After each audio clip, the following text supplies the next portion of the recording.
Kia ora, everybody. Welcome to the Invisible Sensei podcast. I'm looking forward to our conversation today. With me is Paul Enfield Sensei of the GKC. You'll know Sensei Enfield from his many travels, his videos, and his lovely wife Michelle, who do a lot of wonderful work all around the world. They've just returned from a successful, looks like a very successful seminar circuit in Europe. And I've been a little bit of a fanboy from afar, like many of us have been.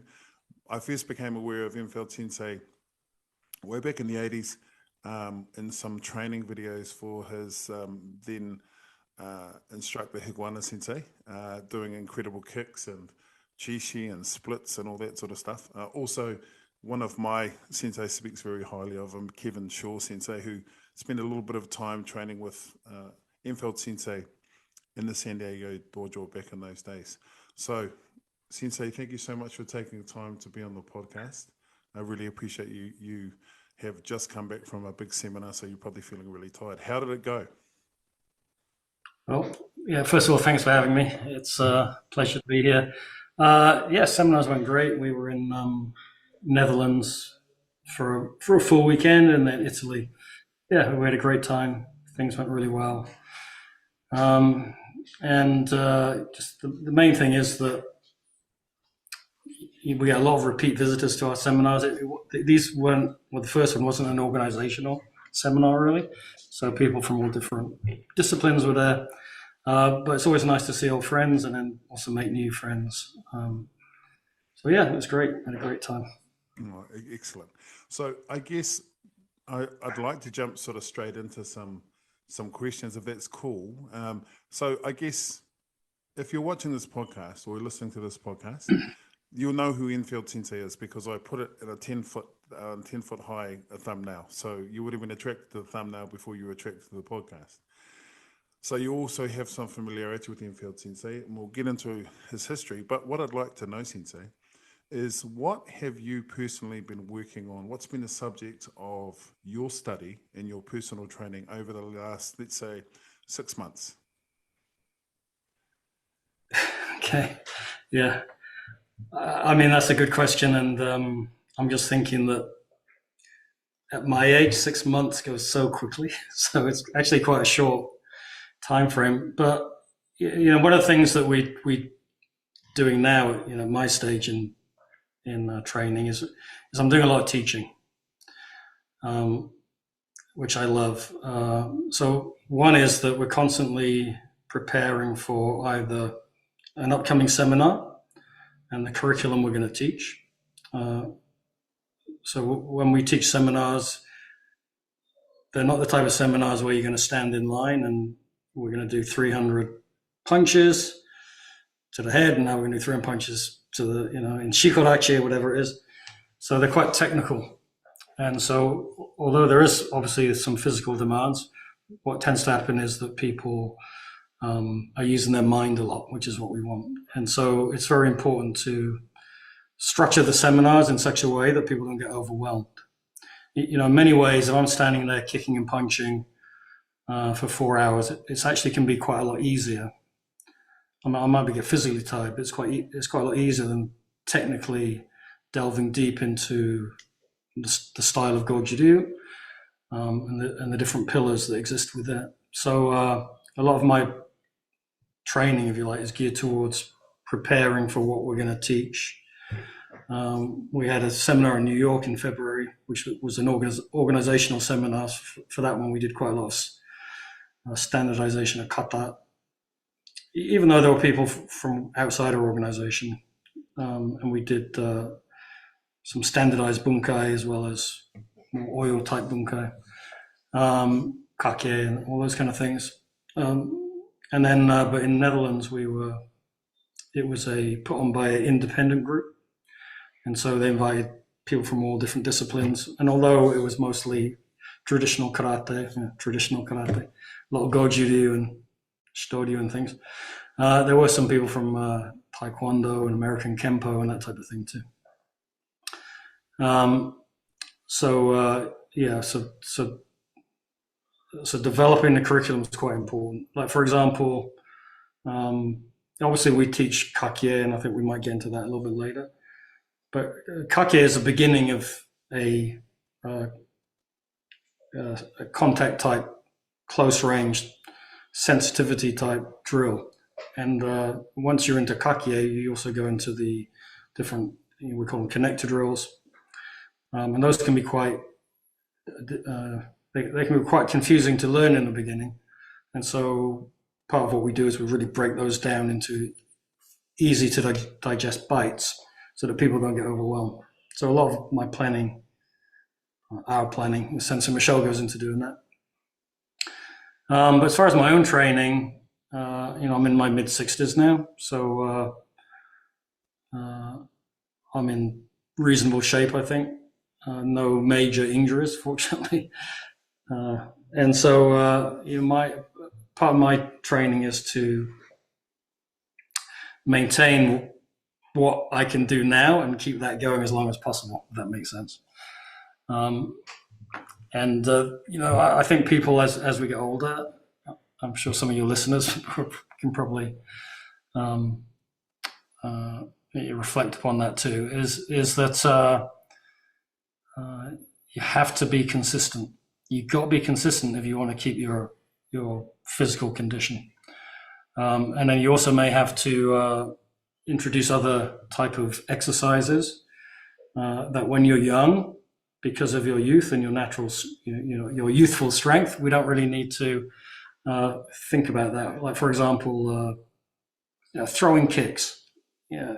Of course, you have to work up to it and condition. But when you're young, you basically, you do it, you practice it. And a lot of people I see don't necessarily think about how to strengthen, like the hip or the knee or or the supporting leg. And as you get older, it's really important to do that so you don't end up pulling a muscle, wrenching a joint, injuring your back or something like that. So quite a lot of my personal training has been looking for exercises which basically allow me to keep doing what I'm doing. One thing that you emphasize a lot, and if you can sort of see in your personal training when I've seen stuff online, is Hojo Undo. Now, people always put the word traditional Hojo Undo sort of as part of that. So I guess in terms of longevity and being able to create that lifelong practice that you're talking about, and in using Hojo Undo, what apparatus have you added or subtracted from in terms of your Hojo Undo? What if I remember in my formative days, Hojo Undo was copying your senpai. We'd have a chishi, we'd do the up and down shikodachi, nigirigami, we were just min Sanchin dachi up and down. We didn't really know what we were doing, but it was one of those things where we would just copy, and there would be some kind of general statement about, making your grip stronger or all those sorts of things. There wasn't a lot of, I guess, explanation behind it. So in terms of your approach to Hojo Undo, what apparatus have you added to, and what's been the travel from when you first picked up Hojo Undo as a younger man? Yeah, so my approach to Hojo Undo is you have to take a step out. You have to go wider than that, because basically my approach to Goju Ryu at this stage in my training in my life is that there is a system,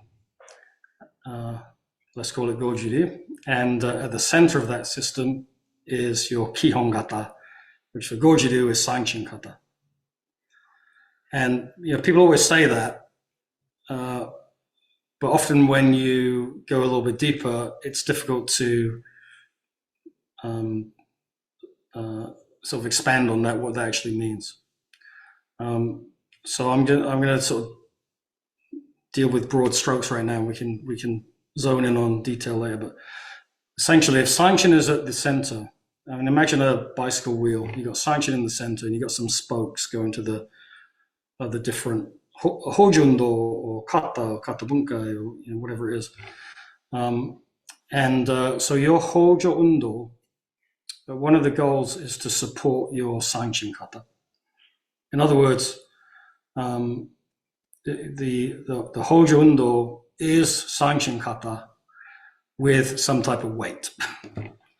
And Sanchin kata has different needs. It has different facets to it and different needs, which we can also talk about. And so I think with the Hojo Undo, yes, I have done things outside of the so-called traditional implements. But I think it's more important to understand what you're actually supposed to be doing with each implement and the difference between each implement, which in fact, in Italy now we did a whole segment, a whole morning on Hojundo. And because it was just about 2 or 3 hours, we just did 3 pieces of equipment. But we used the Chishi, the Nigirigame, and the Ishisashi, the stone padlocks. The Chishi is the stone mallet, the Nigirigame is the gripping jar, and the Ishisashi is the stone padlock. And so each one of those pieces of equipment, although the exercises you do may seem similar, they each have a different purpose and a different benefit. And it's important to understand that. Like, for example, the Ishisashi. Like when you think about Ishisashi, it's this one's made of granite. It's basically like having a giant fist. It's putting a weight on the end of your fist. I mean, you can use it in different ways to make it a bit easier, but essentially, you're putting a weight on the end of your fist, and so it's like having a Hulk hand. And so you can replicate all kinds of kata movement, punching, sanchin with this, with the Ishisashi. The Chishi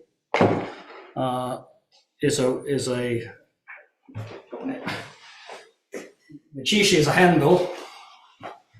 Yeah, it's a handle with a weight on the end, so the weight is very far away from where you're holding it. So that means, one of the main things with the Chishi, it works that, I'm shaking deliberately, it works that stability. Because as soon as you pick it up, I've had people who are really strong, do a lot of weight training. The first time they pick up a Chishi, they're like this. And so Chishi, yes, it's a weight. Yes, we do things. Yes, we lock in the shoulders, everything. But Chishi, primarily the difference between this and Ishisashi is stability. And not all the time, but most of the time, the weight is above your hand. It's mostly above your hand. And then the Nigirigame, the gripping jar, I actually don't want to have it. I don't have one here. But I do have like the gripping jar is mostly below your hand, and you're holding it. And so most people think that's about strengthening the grip. But if you think about it, really what's happening when you're gripping these things, you have a static grip, a bit like a rock climber. So it's not this type of grip, right? It's a static grip. So the Nigirigame, for example, are mostly about posture and structure. Getting back to what we're talking about for Sanchin. Even though, yes, you develop your forearms, shoulders, and things like that. So I think before we start talking about adding pieces of equipment, what we really need to do is look into how to use the pieces of equipment we have. Because once you do that, then you can take any modern equipment and you can use the same principles. I mean, obviously, modern equipment is going to have a lot more variety because the traditional Hojundo equipment is basically taken from the environment, things that were just readily available, a stone or a stick or a jar, a storage jar or a padlock, big iron padlock, something that is just readily available, or stones or things like that. So, my feeling about Hojundo is first of all, before you start thinking about other equipment, is really understand what you're doing. And we have a whole series with all these things, but we did a Chishi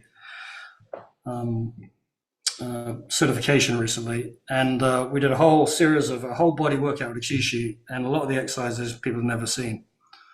We're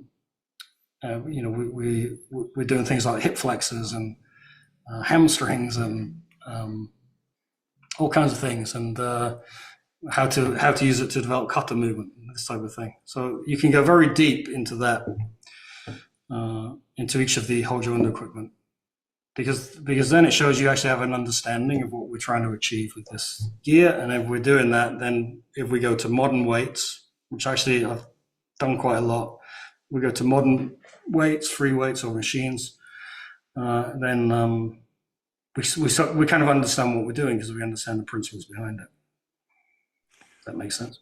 No, that makes perfect sense, Sensei. Well, it's interesting too, that because what's interesting about that analysis is you go from the karate out, not from the power training in, which I think is something that we talk about, especially exercises like chishi.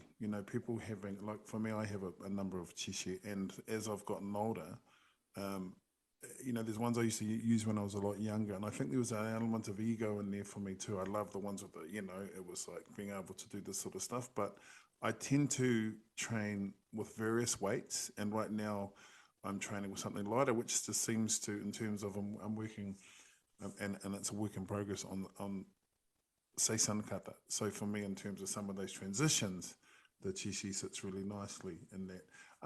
So Sensei, you center Sanchin at the, you're talking about the center of the bike spokes. That's I guess the crux. What is it that people don't understand about Sanchin as a practice? And I'm not just talking, I guess, generically.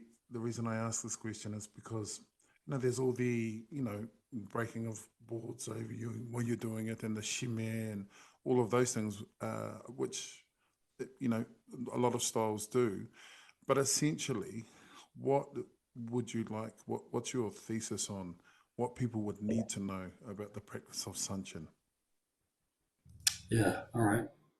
Well, I think what you said about, typically when you think about Sanchin, you think about people getting hit or a lot of strain or breaking boards over different body parts. I mean, that's the image that even people who have been doing Sanchin a long time have. So obviously this is a really big question, but during the Italy seminar before we came, the organizer, Max, asked if we would do a segment on Sanchin. And the reason he asked that is because he saw a presentation that Sensei Michelle did for a group in the Netherlands a couple of years ago. It was an online presentation. And it was about the application of Sanchin. And when I say that, and I've seen this, what most people think is, you're doing a punch, and then you're doing a block, then you're doing this, then you're doing that. And they're thinking, when I say that, I'm thinking about how to block out a punch, but I'm not talking about that. That isn't really the application of Sanchin. That might be the application of other kata where the technique exists. But the application of Sanchin is something different. And again, I think if you were to ask someone to teach a course on Sanchin, they actually struggle because it's difficult to break it down. So anyway, Sensei Michelle taught this seminar a couple of years ago, online seminar to the Netherlands. Unfortunately, she wasn't able to come to Europe this year. It was like a last minute thing, she couldn't come. And she was scheduled to teach this segment in Italy. And so before I went, I reviewed her segment on video. And I was like, oh, the way that is presented, pedagogically, it's amazing. It's like it's very structured. It's very clear. And so, just briefly, when you're talking about Sanchin, and this is what I ended up pretty much teaching, was